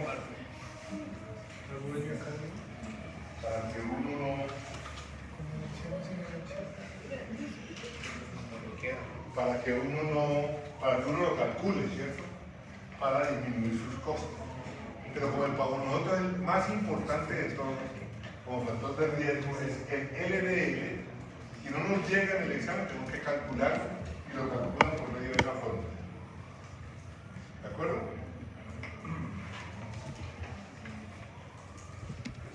Ya no voy a volver a preguntar, porque ya se lo he contado, pero puedo preguntarlo.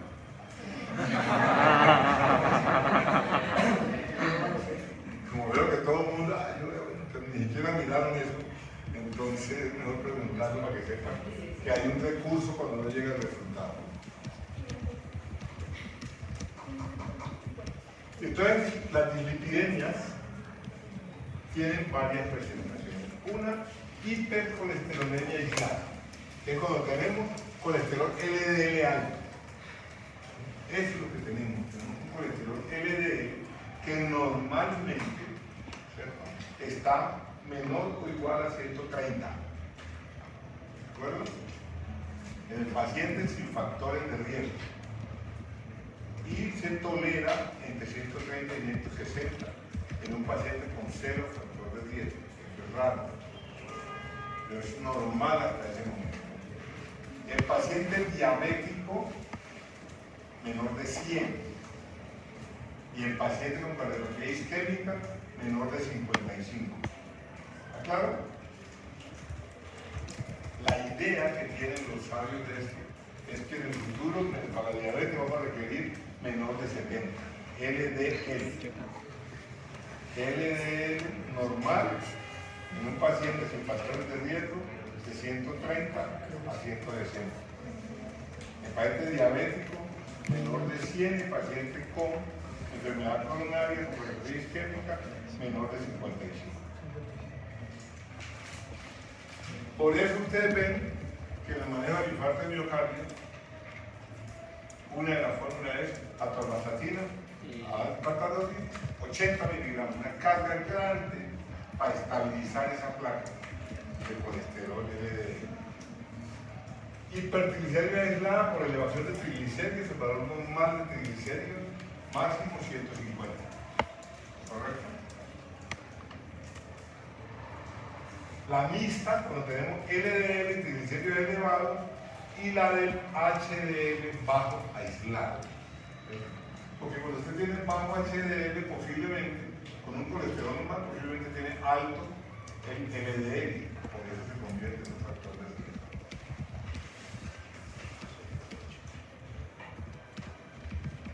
Aquí está las clasificaciones, pero porque esta es una enfermedad, esto es como la diabetes, esto no se cura tampoco. Uno no cura la hiperlipidemia, es una enfermedad con un componente genético familiar y sus clasificaciones están asociadas a los genes, ¿cierto? Y la primaria o genética son las que vemos aquí, ¿cierto?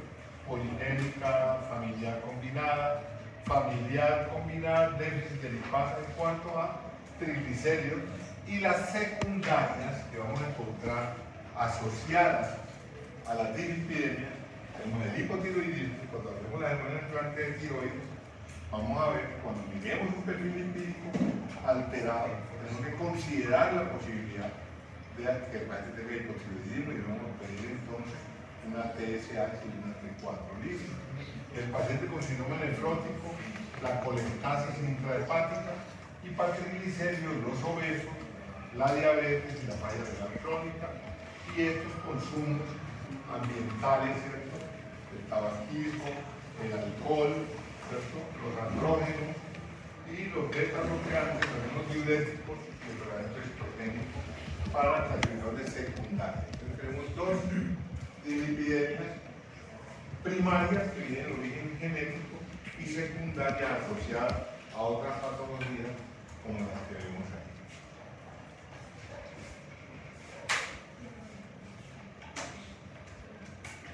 Entonces, ¿qué hacemos con el paciente sano? Porque el paciente que nos encontramos con el dolor alto es que llegó al consultorio y estaba chévere, bien, tranquilo. Todo es que yo tengo ya cuatro, la gente llegaba con caloditos, ¿no? La medida que va sintiendo viejo, empieza a ir al médico, entonces ya son 40, 50 y quiere hacer un chequeo. Y después uno me pregunta, ¿cómo te sientes? ¿Cuándo fue la última vez que fuiste al médico? Hace ejercicio, hace revisión por sistema y no aparece nada, lo examinamos, no, está bien, me cae unos kilitos de peso y vamos a hacer pues, unos exámenes de riesgo cuando uno tiene 50 años. ¿Cierto? Tengo más posibilidades de ser hipertenso, tengo posibilidades de tener una hipertrofia prostática, ¿cierto? La diabetes aparece usualmente a del tipo 2 en la cuarta y quinta década de la vida. ¿Cierto? Entonces hay que mirar eso para uno hacer unos exámenes orientados. Usted le va a pedir su función renal que ya empieza a deteriorarse. Entonces, le voy a pedir el perfil lipídico, que nos dijimos mayor de 45, y eso hace que empecemos a tomar conductas para que ese paciente no sufra las complicaciones de una condición que puede ser genética. Salió con un perfil lipídico elevado, un LDL de 180, pero el señor no es hipertenso, no es diabético, no es obeso, va al gimnasio, tiene sus chocolates aquí, chocolates, chocolatinas, ahí en el, no fuma, es un mal ejemplo para todo el mundo, no bebe, porque es fiel. Entonces, todo eso, pero si tiene esa condición, tiene historia para tener riesgo de enfermedad coronaria o enfermedad cardiovascular asociado a la arteriosclerosis. Ahí es donde tenemos que empezar a hacer prevención primaria.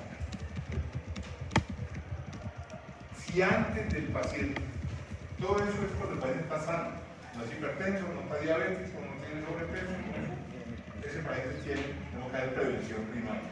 Pero si ese mismo paciente, nosotros no hacemos nada, no le recomendamos dieta, no le recomendamos abandonar el hábito del tabaco, o lo recomendamos y no lo hace, no controla el azúcar, ese paciente termina con una de estas cosas, ¿cierto?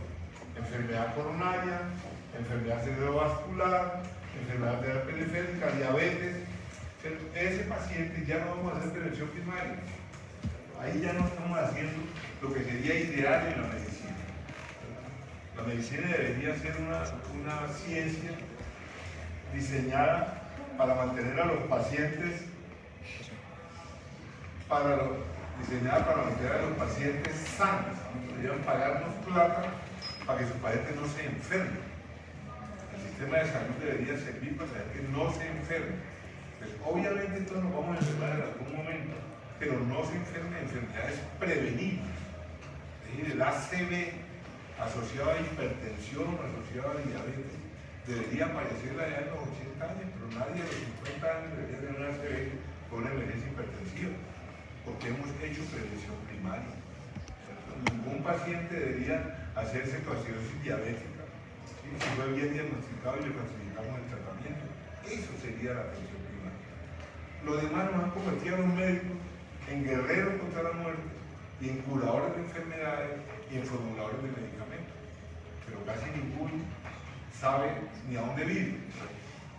Cuando yo hago la encuesta que hago todos los años entre mis estudiantes de terapéutica, ninguno de los tolimenses sabe a dónde queda el sur del Tolima, ni menciona un municipio, ni sabe cuántos municipios son, ni saben a qué altura sobre el mar vivimos aquí en Ibagué. Si uno no conoce esas cosas es muy difícil hacer medicina de atención primaria, medicina preventiva. Y nos ponemos el cuento de los pacientes de que medicina preventiva es hacer exámenes de laboratorio. Es ejercicio, es dieta, es buenos hábitos, es mejorar las condiciones higiénicas de la población, pero bueno, eso es carreta mía. Entonces, cuando ya estamos en estas patologías ya no hablamos de prevención primaria, sino de prevención secundaria, que significa tratamiento de todas estas consecuencias de lo que no tratamos a tiempo. Entonces, tenemos este algoritmo para la epidemia. Si tiene un colesterol total de menor de 200, nos vemos dentro de 5 años, si no tiene un colesterol del día. Si tiene entre 200 y 239, completamos, ¿sí? Y tiene un colesterol LDL mayor de 35, educación, hábitos de vida saludable y nos vemos dentro de 5 años. ¿Correcto? Eso es lo que hacemos en prevención primaria. Pero si tiene colesterol de 200 a 230 mayor o igual a 240, le hacemos el 200 a 239 y colesterol LDL menor de 35. Le hacemos, si tiene factores de riesgo, completamos el perfil lipídico y tomamos conducta. Y si tiene mayor de 240 el colesterol aislado, le hacemos un perfil lipídico completo y tomamos decisiones con esa base.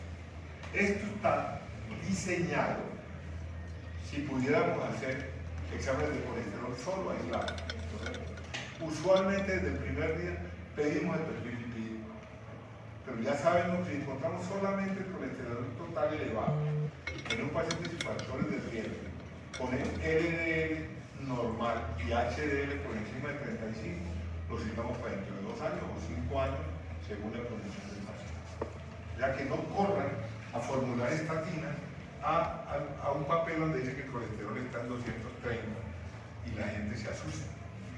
Obvio, si es un hipertenso, si es un diabético, le paramos a morir. Estamos hablando de pacientes sin factores de riesgo que vamos a evitar que se enfermen de las consecuencias de tener el colesterol elevado. Si no tiene lo que acabamos de decir, si tiene menos de 2 factores de riesgo, lo vemos dentro de 2 años. Y educación, educación y educación. Echarse todo el discurso de qué es el colesterol. Porque ustedes, ¿qué le van a decir? ¿Qué es lo primero que dice el paciente? Cuando yo quiero el colesterol alto, el LDL está elevado. Pero doctor, si yo no como nada, yo me cuido, voy a la casa esa mañana, es una miseria absoluta, ¿sí? No come, yo voy al gimnasio todos los días, no fumo, todas esas cosas. Pero bueno, ¿qué tal que hiciera todo eso? ¿Cuánto tendría? usted tiene una condición familiar genética. Y esto no quiere decir que mi papá también es lo mismo y mi hermano también anda en la misma. Es una condición familiar, ¿cierto?, que genera un riesgo y que tenemos que explicárselo. Nosotros tenemos una oportunidad, yo hago más ejercicio. ¿Sí? Yo no lo puedo obligar a que haga lo que yo digo, pero ya está demostrado que se hace ejercicio. Mire su chocolatina, mire usted su peso está normal, mire su perímetro abdominal, pero igual tiene colesterol alto. Necesita que hagamos algo más que eso. Si tenemos factores de riesgo, le haremos tratamiento farmacológico. Si no tenemos factores de riesgo, ajustamos las cosas que podemos ajustar, ¿cierto? Evitar el sedentarismo, prevenir la obesidad o disminuir la obesidad y la estimación del LDL. El LDL, el HDL puede subir con mucho ejercicio. Los triglicéridos pueden mejorar con mucha dieta y ejercicio. Pero el colesterol LDL no baja sin con medicamentos.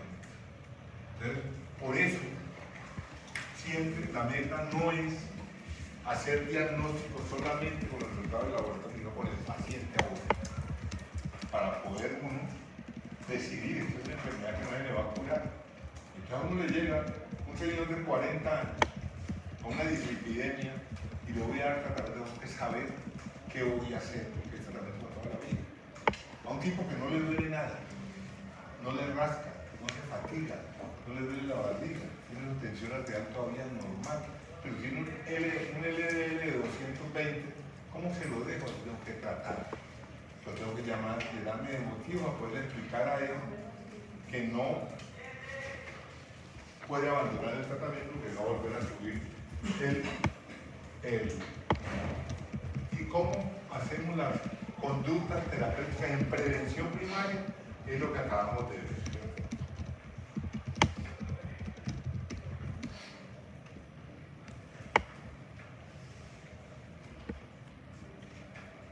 Este es colesterol LDL menor de 130 o hasta 159 sin factores de riesgo. El tratamiento todavía es educativo, debemos requerir un fármaco. Como dijimos que entre 130 y 160 estamos en condiciones todavía normales.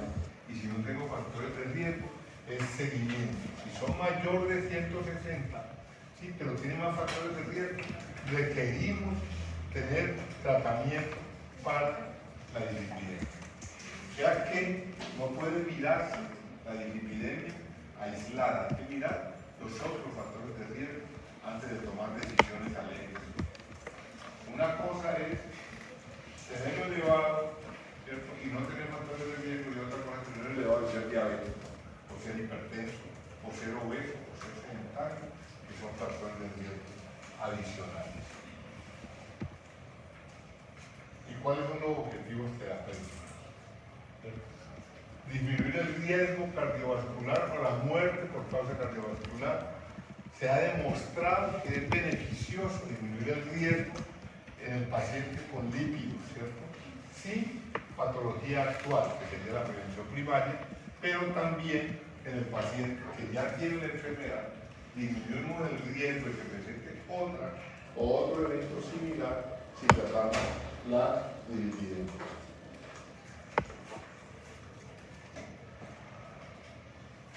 Y esto es lo que queremos hacer.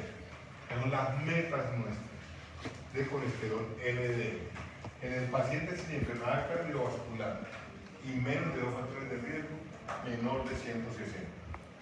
Si tienes más de 2 factores de riesgo sin enfermedad todavía, menor de 130. Y en secundaria, cuando ya ha tenido enfermedad cardiovascular, diabetes o tiene una dislipidemia primaria, menor de 100.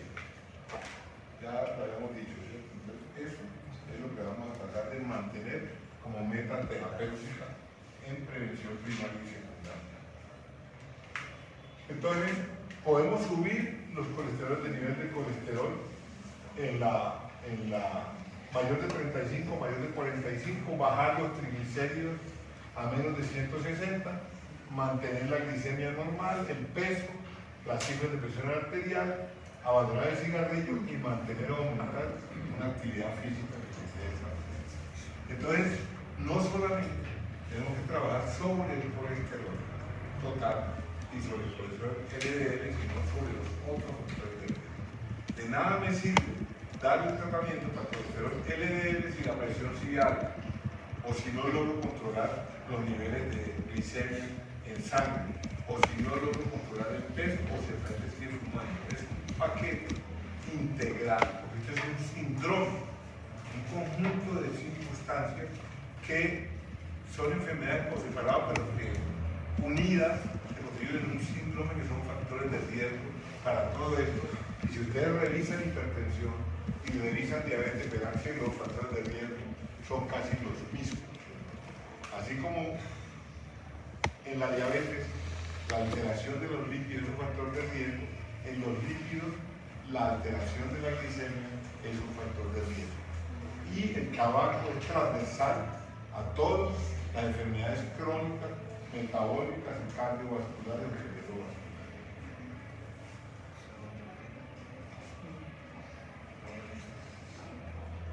Entonces, ¿cómo manejamos en prevención primaria? ¿Cierto? Si es de riesgo bajo, porque no tiene factores de riesgo, ¿cierto? Tenemos que tener el colesterol, y tiene el colesterol, ¿cierto? Le hacemos tratamiento, el colesterol sigue por encima de 160, o tiene riesgo alto y el colesterol, y ya tiene colesterol mayor de 130, es de alto riesgo, porque es hipertenso, ya no nos sirve la dieta y el ejercicio, el tratamiento no farmacológico, sino el tratamiento farmacológico cuando no llegamos a menos. Así como dijimos en hipertensión, denle una oportunidad que baje de peso, que coma sin sal, y si con eso no está en metas, empiece el tratamiento farmacológico. Lo mismo en la diabetes, lo mismo en los lípidos. ¿Correcto? Y el tratamiento farmacológico, que es lo no farmacológico. Reducir los niveles de colesterol total, LDL, triglicéridos y elevación. Y el tratamiento no farmacológico, promoción de la actividad física, que nos ayuda a lograr el pequeño. Y en la dieta, entonces miren lo que dice ahí, ¿qué vamos a comer? Menor del 30% de calorías totales. La semana pasada hablamos algo de dieta, ¿cierto? Y dijimos que cuánto necesitamos de carbohidratos. ¿Ah? 50. De las calorías, recuerden que hablamos de kilocalorías y del balance y todo eso. Entonces, ¿cuánto necesitamos comer del 100%? Porque de 100 gramos de alimento al día, ¿cuánto debe ser carbohidratos? 50.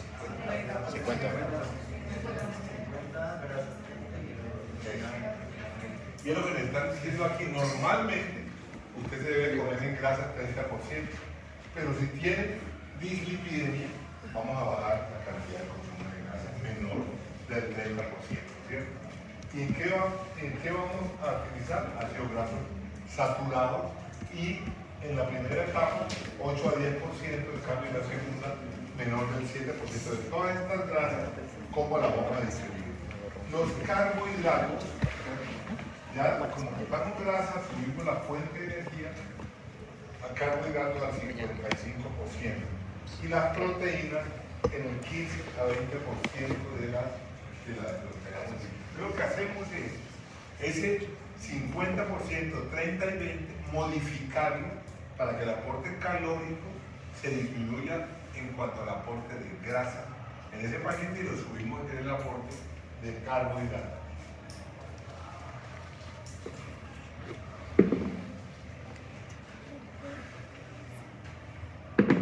Si esto no alcanza para esto, ya debemos empezar a considerar tratamientos farmacológicos. Cuando usted la dieta que usted hizo, hace sus controles y el paciente sigue con niveles altos de colesterol LDL, ya no le va a servir la dieta del ejercicio y entonces pasamos a un segundo nivel de dieta, bajamos las calorías totales, bajamos todo el aporte de grasa que van a ver ahí, cuánto colesterol podemos comer por los días, y en triglicéridos pasa más o menos lo mismo, ¿cierto? Reducción de peso, disminución del consumo de azúcar refinado y fructosa, el alcohol y su prima el tabaquismo. Los niveles de triglicéridos normalmente van a haber aumento de colesterol HDL por la distribución de la grasa. ¿Y qué hacemos en el colesterol, en los triglicéridos? Baja de peso, Evite azúcares, mermelada que contenga fructosa sacarosa, jugos envasados y en polvo, dulces, ¿sí? En molde, aumentar el consumo de fibra, estimular el consumo de ácidos grasos, poliinsaturados y estimular la actividad física y, como siempre, eliminar el tabaco. Y esta tablita, para uno tiene que dar consejos, porque hay que decirle al paciente cuánto es 30% de grasa y cuántos gramos tiene un chicharrón. Eso es muy difícil, pero si uno sí le puede decir, yo soy amigo de regalar tablitas que los laboratorios le regalan a uno, donde no es como hacer 40 gramos de arroz o 30 cucharadas o 10 cucharadas, sino venga, esto se puede consumir libremente, esto moderado, esto ocasionalmente y esto nunca. De lo que la gente come todos los días. Entonces, pues, para uno es muy difícil, ¿sí? Pesar los alimentos y decir, le decimos, venga, esto está prohibido, pero esto sí lo puedo utilizar, ¿cierto? Entonces, en lugar de comer helados de leche, entonces se los toma de agua o de yogur. Pues, no le prohíbo el helado, pero le digo, venga, eso tiene lechuga, eso tiene coco, y todo eso, no más bien paletas de agua, ¿cierto? Carne sin gordo, quítale el pellejo, quítale el cuero al pollo, por ejemplo. Eso es un crimen, quitar el cuero al pollo. El cuero al pollo asado, pero hay que quitárselo, es rico todo esto, ácidos grasos dañinos, pero ¿quién come pollo sin sobre todo el asado? ¿Cierto? Entonces, cuando ustedes se van a KFC a comer el pollo frito en el mismo aceite todo el día, están tragando con esteroides triglicéridos atún pleno, ¿cierto? No coman embutido, atún en aceite, sopas y crema, y lo van reemplazando por la parte de la actividad física. Nosotros ya dijimos cómo hay que hacer el ejercicio, y los medicamentos para el manejo de las dislipidemias, un grupo de medicamentos, son las estatinas, son las que se usan básicamente para el manejo del colesterol. Las estatinas son inhibidores de la HMGO reductasa, que es la que acompaña el transporte del colesterol por la LDL. Al estimular, nosotros bloquear esa enzima, ese transporte de colesterol. Lo que ocurre básicamente es que usted hace su metabolismo y produce colesterol a nivel hepático, la mayoría de los cuales es LDL, el cual se une a esta enzima para ser metido a la circulación y volver a hacer el ciclo. Lo que hacemos con las estatinas es bloquear esta enzima y permitir que ese colesterol que está saliendo del hígado para eliminarse se elimine libremente. ¿Qué medicamentos hacen eso? Las estatinas. Estatinas que nosotros tenemos actualmente solamente dos de alta potencia, que son la atorvastatina, que vienen en tabletas de 10, 20, 40 y 80 miligramos, y la rosuvastatina, que viene en tabletas de 10 y de 20 miligramos, para uso una vez al día. Y la dosis va a depender de la severidad de la dislipidemia y de los factores de riesgo. Por ejemplo, en el paciente posinfarto agudo de miocardio, post-ACV, tenemos que darle dosis muy altas. La dosis máxima, que son 80 miligramos diarios de cualquier atorvastatina o 40 de rosuvastatina. Efectos colaterales, básicamente miopatías, daño muscular, dolor muscular, que en muchas circunstancias obliga a cambiar el tratamiento por medicamentos que no tengan este fenómeno, que los llaman biológicos de segunda generación, excepto el otro hipocolesterolemiante que se llama ezetimiba, que tiene más un mecanismo de acción parecido pero por otra ruta metabólica y que se usa solo o combinado con las estatinas. Entonces, si el paciente no responde adecuadamente a atorvastatina o a rosuvastatina, se combina con ezetimiba para mejorar su efecto y disminuir el efecto de daño muscular. En cuanto a los triglicéridos, utilizamos unos medicamentos que son los fibratos de fibra y tenemos tres entre nosotros. El enfibrocilo, que viene en tabletas de 600 miligramos y dosis que va entre 600 y 1200 miligramos. Dos, el ácido fenofíbrico, que viene en tabletas de 135 miligramos para uso aislado en hipertrigliceridemia, pero si usted tiene una combinación de hipercolesterolemia e hipertrigliceridemia, se combina con estatina para el tratamiento de las dos, o sea que se combina rosuvastatina más ácido fenofíbrico o la otra con ciprofibrato, que viene en tabletas de 100 miligramos, también de una vez al día, esencialmente para triglicéridos. Entonces, si yo tengo una hipertrigliceridemia aislada que no mejora con dieta en un paciente con factores de riesgo, que le voy a hacer tratamiento farmacológico, la indicación es un fibrato solo, llámelo enfibrocilo, llámelo ácido fenofíbrico o llámelo ciprofibrato, una tableta al día o dos tabletas al día de cualquiera de ellas. Si tengo solamente elevación del colesterol LDL, el tratamiento es con una estatina o atorvastatina o rosuvastatina solo. Si no mejora, le da asociado con ezetimiba. Si no las tolera, se da un medicamento biológico que es muy costoso, que lo da la CPS, que si mi memoria no me falla se llama evolucumab y viene para darlo semestralmente una ampolla para mi memoria. Son tratamientos permanentes, por lo tanto tenemos que pensar bien a quién le vamos a empezar tratamiento. Aparte de ese efecto hipolipemiante de las estatinas, tienen un efecto adicional y por eso se lo damos a pacientes que han tenido eventos vasculares, aun cuando tenga perfil lipídico normal, que se llama un efecto pleiotrópico, que es un efecto que actúa sobre la pared de los vasos, mejorando su contractilidad y su elasticidad y por tanto disminuyendo la posibilidad de que se formen trombos en esa zona.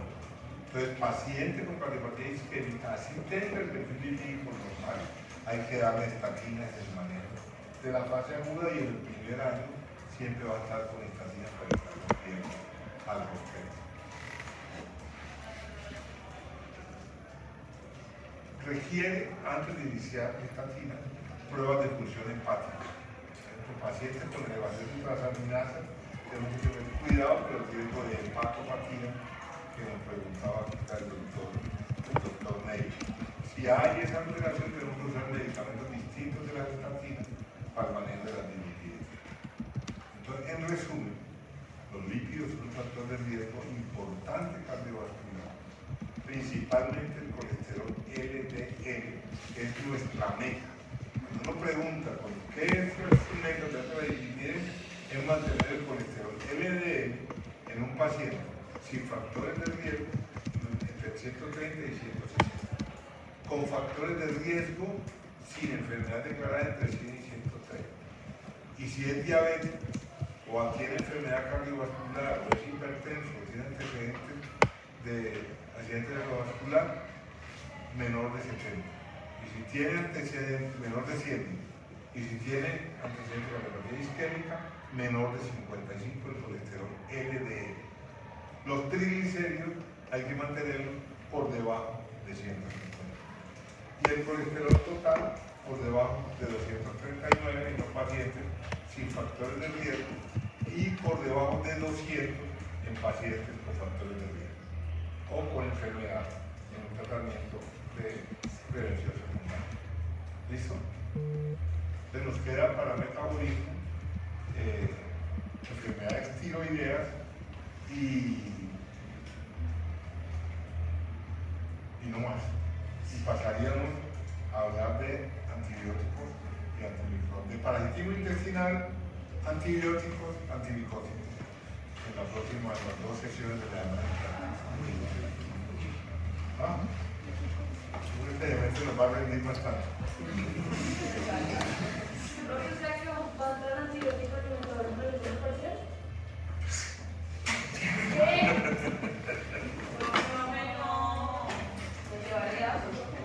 Sí, Sí, profe. Entonces, todo lo que vamos viendo se va evaluando.